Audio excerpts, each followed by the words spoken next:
बिस्मिल्लाहिर्रहमानिर्रहीम। स्टार्ट करते हैं जी। आज हम जो बेसिकली टास्क परफॉर्म करने हम लोगों ने ये कि हमारे पास जो माई सीक्वल डेटाबेस है उसकी ग्राफिकल यूज़र इंटरफेस को यूज़ करते हुए हम लोग किस तरह से डेटाबेस क्रिएट कर सकते हैं, टेबल क्रिएट कर सकते हैं, इंपोर्ट डाटा कर सकते हैं, एक्सपोर्ट कर सकते हैं, इंसर्शन और अपडेशन, ये सारे टास्क हमने परफॉर्म करने हैं।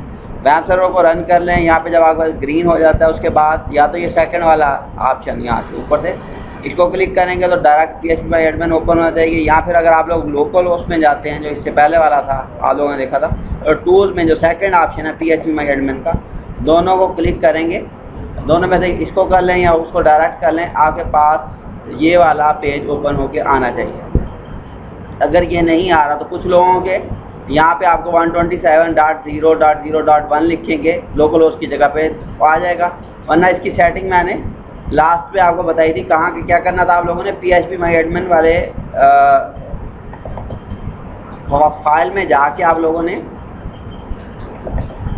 एलियस का फोल्डर है, इसके अंदर मैंने ये चेंजिंग आप लोगों को करवाई थी, अलाउ फ्रॉम ऑल, और इसके ऊपर डिनाई और फिर अलाउ था, उसको आपने ख़त्म किया था। ये वाली लाइन थी ड्राई फ्रॉम ऑल वाली, ये वाली लाइन ये ख़त्म की थी यहाँ से नीचे से, और इसकी जगह के पे अलाउ फ्रॉम 127.0.0.1 को ख़त्म करके हमने तीसरी को क्या किया है, अलाउ फ्रॉम ऑल, ये लास्ट में। ऊपर वाली तो ये कमेंट्स है, इनसे कोई फ़र्क नहीं पड़ेगा, इधर चेंज करने, तो ये चेंज कर दी।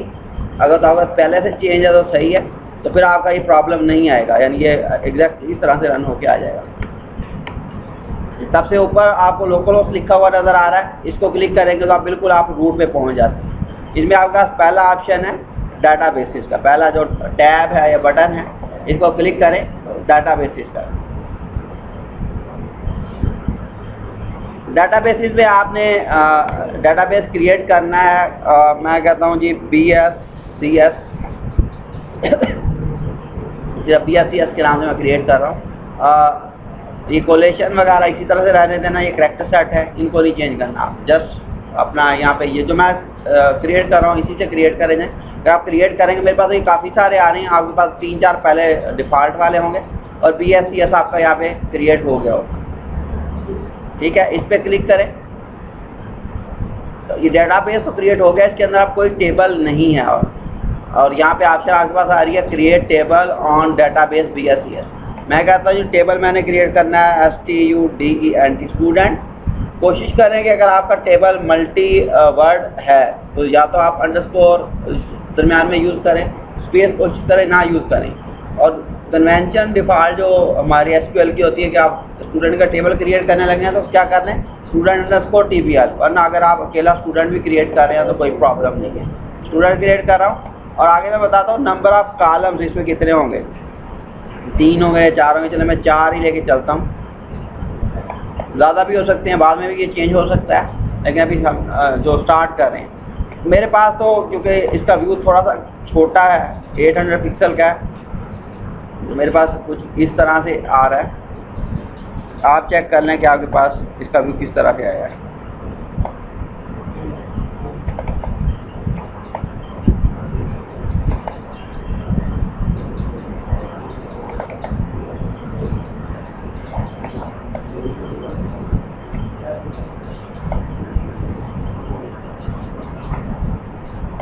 ठीक है, कॉलम है, कॉलम में आगे सामने डाटा टाइप है। मैं पहला कॉलम क्या कहता हूँ, मेरा पहला कॉलम है जी रोल नंबर, और मैं दरम्यान में स्पेस यूज़ नहीं कर रहा, स्पेस आप लोगों ने भी यूज़ नहीं करनी है। डाटा टाइप, काफ़ी सारी डाटा टाइप्स हैं सपोर्टेड।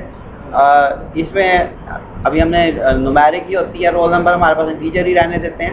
अगर आपने कभी आपको ज़रूरत पड़ जाए डाटाबेस में इमेज स्टोर करवाने की, तो एक है हमारे पास डाटा टाइप ब्लॉब, ये ठीक है, ये ब्लॉब वाली लॉन्ग ब्लॉब या ब्लॉब, तो ये बेसिकली बाइनरी डाटा को स्टोर करने के लिए इमेजेस वगैरह को हम यूज़ करते हैं। आगे चलते हैं, अगला हमारे पास जो फील्ड है वो नेम की है, और इसको मैं टेक्स्ट भी कर सकता हूँ, वार्चर भी कर सकता हूँ। चले मैं वार्चर कर देता हूँ। ऐसा कोई फर्क, स्टोरेज का डाटा स्टोरेज का टेक्स्ट में आपके पास न्यूमेरिक डाटा आ सकता है, और इस पर भी आ सकता है, वेरिएबल कैरेक्टर होता है तो आ सकता है। मैं कहता हूँ जी 100 कैरेक्टर जो है हमारे पास वो वार्चर में स्टोर हो। ठीक है, अगली जो हमारे पास है वो क्लास है, और क्लास को भी मैं कह देता हूँ जी क्या ये भी वार्चर ही है। इंटीजर में मैंने कोई नहीं स्टोरेज लेंथ नहीं दी, तो डिफ़ॉल्ट 11 कैरेक्टर होगी हमारे पास, 11 डिजिट या 10 डिजिट वो खुद ही आ जाएगी, लेकिन इनमें आपने जहाँ वार्चर यूज़ किया दोनों में आपने मेंशन करनी है। लास्ट वन जी मैं कहता हूँ ये मेरे जीपीए है, ये वही फॉर्म है जो हम लोगों ने कल बनाया था, उसी को हम आगे लेके जा रहे हैं। और मैं ये कहता हूँ ये क्या है, जीपीए मेरा फ्लोटिंग पॉइंट है, क्योंकि जीपीए आपकी क्या होती है पॉइंट्स में आ सकती है, तो इंटीजर अकेला नहीं दे सकते। आगे मूव करते हैं, एट्रीब्यूट्स में आ जाएं अगर हम लोग, तो ये होता है कि इनमें नल आ सकती है या नहीं आ सकती। अगर आप इसको चेक कर देंगे नल को, तो इसका मतलब ये होगा कि इनमें नल भी या कुछ कोई वैल्यू ना भी दें तो भी ये काम चल जाएगा। मैं रोल नंबर छोड़ रहा हूँ, बाकी मैंने तीनों सेट कर दिए कि इनको आप खाली भी छोड़ दें तो रिकॉर्ड आपका एक इंसर्ट हो जाएगा। ठीक है, और आगे आ जाते हैं। आगे हमारे पास एक ऑप्शन है primary, unique, index, full text, यानी आपने एट्रीब्यूट अगर सेट करनी हो इसके, तो अभी मैं इसको सेट यहाँ पे नहीं कर रहा, स्टार्ट में भी सेट कर सकते हैं आप कि रोल नंबर नॉर्मली क्या होगी, प्राइमरी की होगी, स्टेबल की, तो अभी मैं सेट नहीं कर रहा, इसको बाद में चलें सेट करेंगे ताकि आपको बाद में सेट करने का भी पता चल जाए। A_I क्या है, ऑटो इंक्रीमेंट, यानी समटाइम्स हमें प्रोडक्ट्स वगैरह का टेबल होता है, तो एक ऐसा हमें कॉलम या एक ऐसी फील्ड बनानी पड़ती है जो ऑटोमेटिकली ग्रो करती रहे, यानी कि पहले 5 था तो 6 हो जाए, 6 था तो 7 हो जाए। तो अगर चेक बॉक्स को ऑन कर देंगे ऑटो इंक्रीमेंट वाले के A_I को, शायद आपके ऑटो इंक्रीमेंट लिखा हुआ होगी, वो कुछ वर्जन में लिखा हुआ होगा, अगर नहीं है तो और ठीक है, ये _i का मतलब ये कमेंट्स अगर कोई कमेंट आपने लिखने हो किसी इस फील्ड के से रेलेवेंट तो आप लिख सकते हैं। ठीक है, बाकी इसमें ऐसा कोई भी चीज़ और बताने वाली या करने वाली नहीं है। इसके बाद क्या करना है आप लोगों ने, सेव कर दें इसको। हाँ जी, अभी मैंने कुछ भी नहीं किया, मैं इसको बाद में करवाता हूँ। ठीक है, तो आपका एक टेबल स्टूडेंट का क्रिएट हो गया है। इसको मैं क्लिक अगर करता हूँ टेबल को, तो इसमें उसने बताया जी रोल नंबर है, एक फील्ड नेम है, क्लास है, जीपीए है। रोल नंबर मैंने डाटा इसका मेंशन नहीं किया था तो 11 डिजिट ऑटोमेटिकली आ गया। इसका मैंने 100 कैरेक्टर बताए थे, इसके भी 100 बताए थे, फ्लोटिंग में भी ऑटोमेटिकली रखते हैं। अच्छा, अब मैं उस तरफ आता हूँ जो मैंने कहा था कि अगर इसका मैं अभी ऑप्शन सेट नहीं कर रहा, तो अगर देखे मेरे पास पहले ही रोल नंबर है, तो इसमें सामने ऑप्शन है मोर की। मोर में मैं जाता हूँ तो ऐड प्राइमरी की, मैं इसको क्लिक करूँगा तो देखिएगा कि ये लाइन अंडर जो रोल नंबर वाली फील्ड है ये अंडरलाइन हो जाएगी। तो इसका मतलब ये होगा कि अगर आप किसी टेबल को देखें और उसमें एक या एक से ज़्यादा अगर आपके कह लेंगे हमारे कॉलम अंडरलाइन है, तो मतलब ये होगा कि वो आपकी प्राइमरी की हैं या कंपोजिट की बन के आपकी प्राइमरी की बनी हुई है। तो अगर इन फील्ड्स में अगर आप आइडेंटिफाई करें तो बाकी जो डाटाबेस में आप लोग पढ़ते हैं प्राइमरी की प्रॉपर्टीज़ हैं वो सारी यहाँ पे भी इम्प्लीमेंट होंगी। क्या ये तो आपने क्या किया, टेबल का स्ट्रक्चर बना लिया कि एक उसमें रोल नंबर फील्ड है, नेम फील्ड है, क्लास है, क्या है, जीपी है।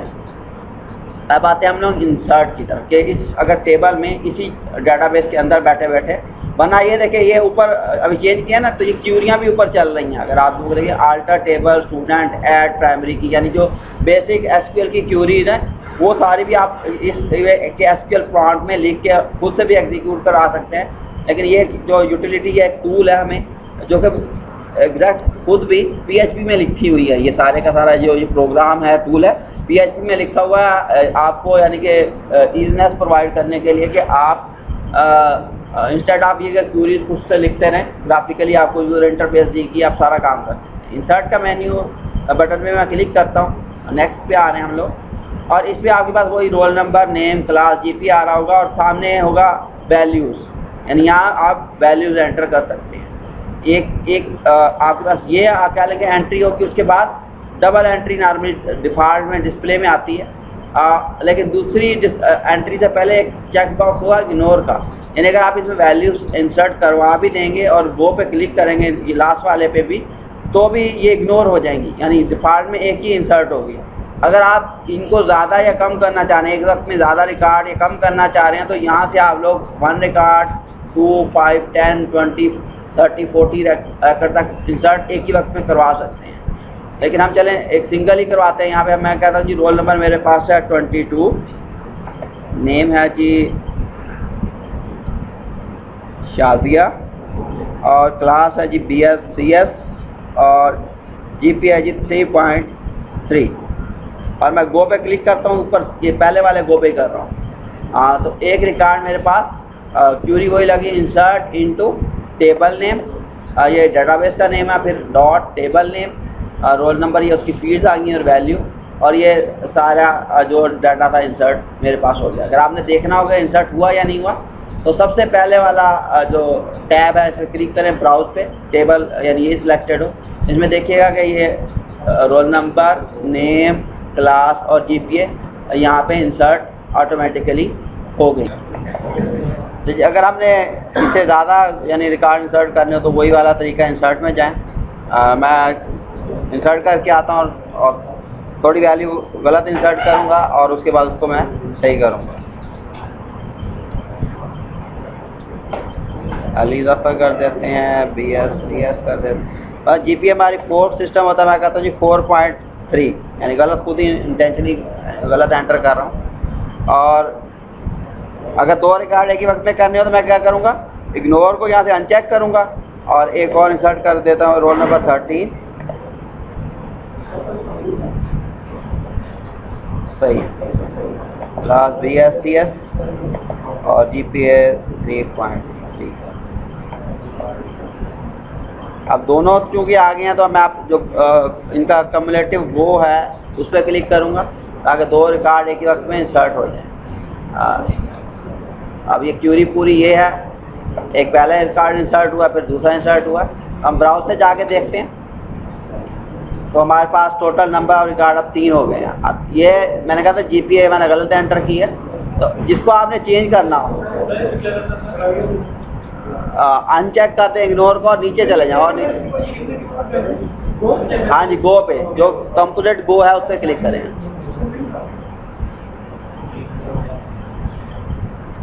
आप ब्राउज पे क्लिक करेंगे तो आपके पास ये वैल्यू आ जाएंगी। अब मैं क्या कर रहा हूँ, इसको एडिट करना चाह रहा हूँ, यहाँ डायरेक्ट यहाँ पे एडिट पे क्लिक करते हैं। अगर मल्टीपल एडिट करने हो तो इसको सिलेक्ट करने के बाद इस करें और फिर एडिट पे क्लिक करें, चेंज पे क्लिक कर दें। मैं क्या कर रहा हूँ, इसको एडिट कर रहा हूँ इस वैल्यू रैकेट को। मैं कहता हूँ ये गलती से एंटर हो गई थी, इसकी GPA क्या थी 3.6 थी, और फिर कर देता हूँ तो ये क्या होगा, आपका रिकॉर्ड अपडेट हो रहा है, यानी उसमें जो चेंजिंग थी पहले चेंज करके आपने अपडेट किया है। गया कहाँ पे था दोबारा से बता देता हूँ, जो रिकॉर्ड आपने अपडेट करना हो एडिट में आ जाए और फिर उसको आप एडिट पे क्लिक करेंगे तो वैल्यू आ जाएंगे, उसको चेंज कर सकते हैं। डिलीट करना हो तो यहाँ से डिलीट करना है, कॉपी करना हो रिकॉर्ड कॉपी करके किसी और जगह आप पेस्ट कर सकते हैं। आज आपका कॉपी करते हुए क्या करेंगे, प्राइमरी की फिर आप क्या करेंगे, चेंज करेंगे, क्योंकि एक जैसी नहीं हो सकती ना। मैं यानी 13 की बजाय यहाँ अगर 36 कर देता हूँ और वो करता हूँ तो बाकी रिकॉर्ड सेम रहेगा, लेकिन ये कि एक रो कॉपी होगी और प्राइमरी की चूँकि यूनिक होनी चाहिए तो वो मैंने चेंज कर दी है। और अब अगर मैं इसको डिलीट करना चाहूँ तो यहाँ से मैं क्या करूँगा, अगर डिलीट का बटन प्रेस करता हूँ तो मुझे मैसेज आएगा do you want to delete, और उसके बाद ये क्या करेगा, डिलीट कर देगा। तो मेरे पास वही वापस पहले 3 रिकॉर्ड थे वो 3 रिकॉर्ड ही रह गए हैं। फिर अच्छा, अब ये रिकॉर्ड हमने क्या कर लिया, इंसर्ट भी कर लिया, अपडेट करके भी देख लिया, डिलीट भी कर लिया, कॉपी भी कर लिया, यानी जो सारे बेसिक ऑपरेशन होते हैं डेटाबेस वाले वो हमने परफॉर्म कर लिए हैं।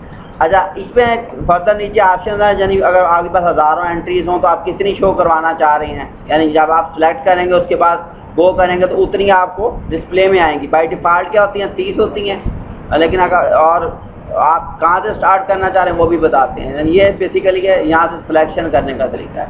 अच्छा, अब अगर आपने इस डाटा को क्या करना हो, एक टेबल में पड़ा हमारे पास, हम ये चाह रहे हैं इस डाटा को सारे को, जो जितने भी टेबल का पूरे का आपके पास डेटाबेस होता है, जो आप नॉर्मली क्या लेते हैं, पीरियडिकली बैकअप लेते हैं, कभी आप 1 वीक के बाद लेते हैं, कभी पर डे के बाद लेते हैं, कभी मंथली लेते हैं। तो रीज़न क्या होती है कि आपके पास जो यही आपका डाटा ही आपकी वर्थ होती है, वैल्यू होती है इसकी, तो इसके बैकअप लिए जाते हैं ना। तो बैकअप अगर लेना हो या डाटा एक जगह दूसरी जगह आपने मूव करना हो तो हम क्या करते हैं, इसको एक्सपोर्ट करेंगे। ऊपर एक्सपोर्ट का बटन है हमारे पास, एक्सपोर्ट पे क्लिक करें और क्लिक करने के बाद हमें नॉर्मल जो फॉर्मेट चाहिए तो SQL का ही चाहिए होता है, वरना इस पर और की काफ़ी सारे फॉर्मेट है, 2-3 मैं अभी चेक करवा देता हूँ। अभी हम सिंपली एक्सपोर्ट करें एसक्यूएल में, तो मैं गो करूँगा, तो जिस तरह सिंपली हमारे पास एक फ़ाइल डाउनलोड होती है आपके पास, तो भी उसी तरह से ये हमारे पास फाइल एक डाउनलोड हो जाएगी। और मैं देखना चाह रहा हूँ कहाँ पे आई है मेरे पास डाउनलोड होके, तो यहाँ से मैं इसको नॉर्मली डाउनलोड के फोल्डर में होगी। ये मेरे पास स्टूडेंट 1 के नाम से एक फ़ाइल बन के आई है। इसको अगर आप वर्डपैड में ओपन करेंगे तो आपका पूरा ये फुल बताएगा कि किस डेट को आपने बैकअप लिया है। तो ये जनरल टाइम है, GMT टाइम है, तो इसमें अगर आप 5+ कर लें तो 5:45 बन जाते हैं। बाकी ये वर्जन वगैरह आ रहा है, टाइम आ रहा है, डेट आ रही है, यहाँ से आपको पता चलेगा कौन सा डेटाबेस था। और उसके बाद नीचे आपके पास टेबल का स्ट्रक्चर होगा कि ये वाला स्ट्रक्चर था, उसमें रोल नंबर था, नेम था, क्लास थी, और नीचे वैल्यूज़ होंगी। जितना भी आपका डाटा होगा एक्चुअल वो भी यहाँ पे होगा। एक्सपोर्ट होके आ गया होगा, यानी आपके पास एक बैकअप बन गया। अच्छा, इस बैकअप को मैं क्या करता हूँ, यहाँ से यहाँ ये वाला पाथ भी दे सकता हूँ। चलो मैं इसको कॉपी करके डेस्कटॉप पे रख लेता हूँ ताकि हम इसको इंपोर्ट करवाएं किसी और जगह। यानी मैंने पेस्ट करके रख लिया यहाँ डेस्कटॉप पे। अच्छा, ये तो था एक्सपोर्ट करना कि आप किसी जगह सेव करके ले गए अपने पास। अच्छा, आप दूसरा प्रोसीजर क्या होगा, आपने किसी और सिस्टम पे जाके या बैकअप आपने क्या करना होता है, इंपोर्ट करना होता है। तो मैं क्या करता हूँ, इस डाटाबेस में नहीं करता, मैं ऊपर लोकल होस्ट में चला जाता हूँ, एक डाटाबेस नया क्रिएट करता हूँ, क्योंकि इसमें अगर इंपोर्ट कराऊंगा ये तो पहले ही टेबल भी पड़ा, सब कुछ पड़ा है। या ये काम करूँ कि इसको डिलीट कर दूँ, डिलीट करके इंपोर्ट करवाऊँ। तो मैं क्या करूँ, चले एक अगर नया डाटाबेस में इंपोर्ट करवाना हो तो उसका तरीका बता रहा हूँ।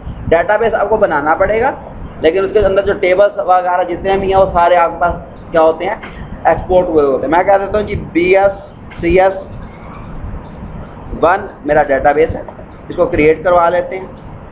और ये BSCS1 क्रिएट हो गया है, इसको ओपन कर लेते हैं। तो अभी वही वाला आ रहा होगा जी, क्रिएट टेबल कर सकते हैं, करना है आपने। तो मैं क्या करवा रहा हूँ, इंपोर्ट करवा रहा हूँ कि मेरे पास डाटा ऑलरेडी पड़ा है, इस डाटाबेस में ले आओ।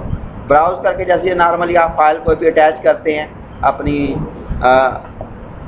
ईमेल वगैरह के साथ, तो वही वाला सारा प्रोसेस है।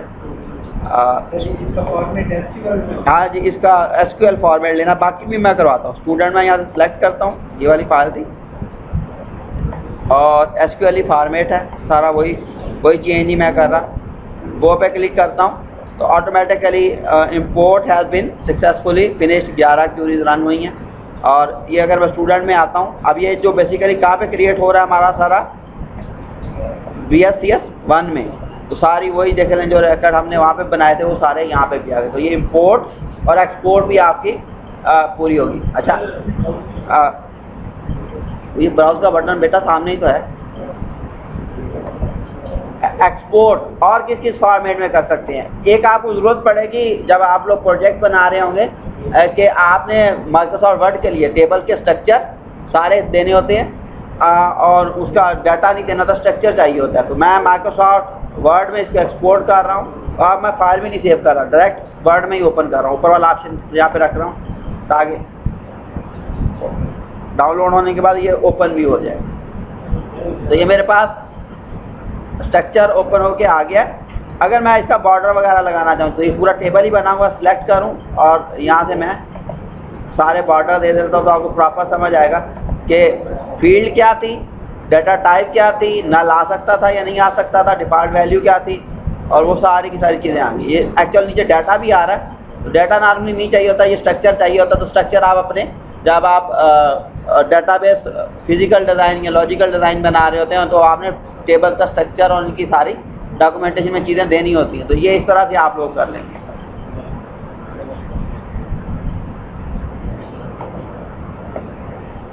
ठीक है, और ये कहाँ चले गए। अच्छा,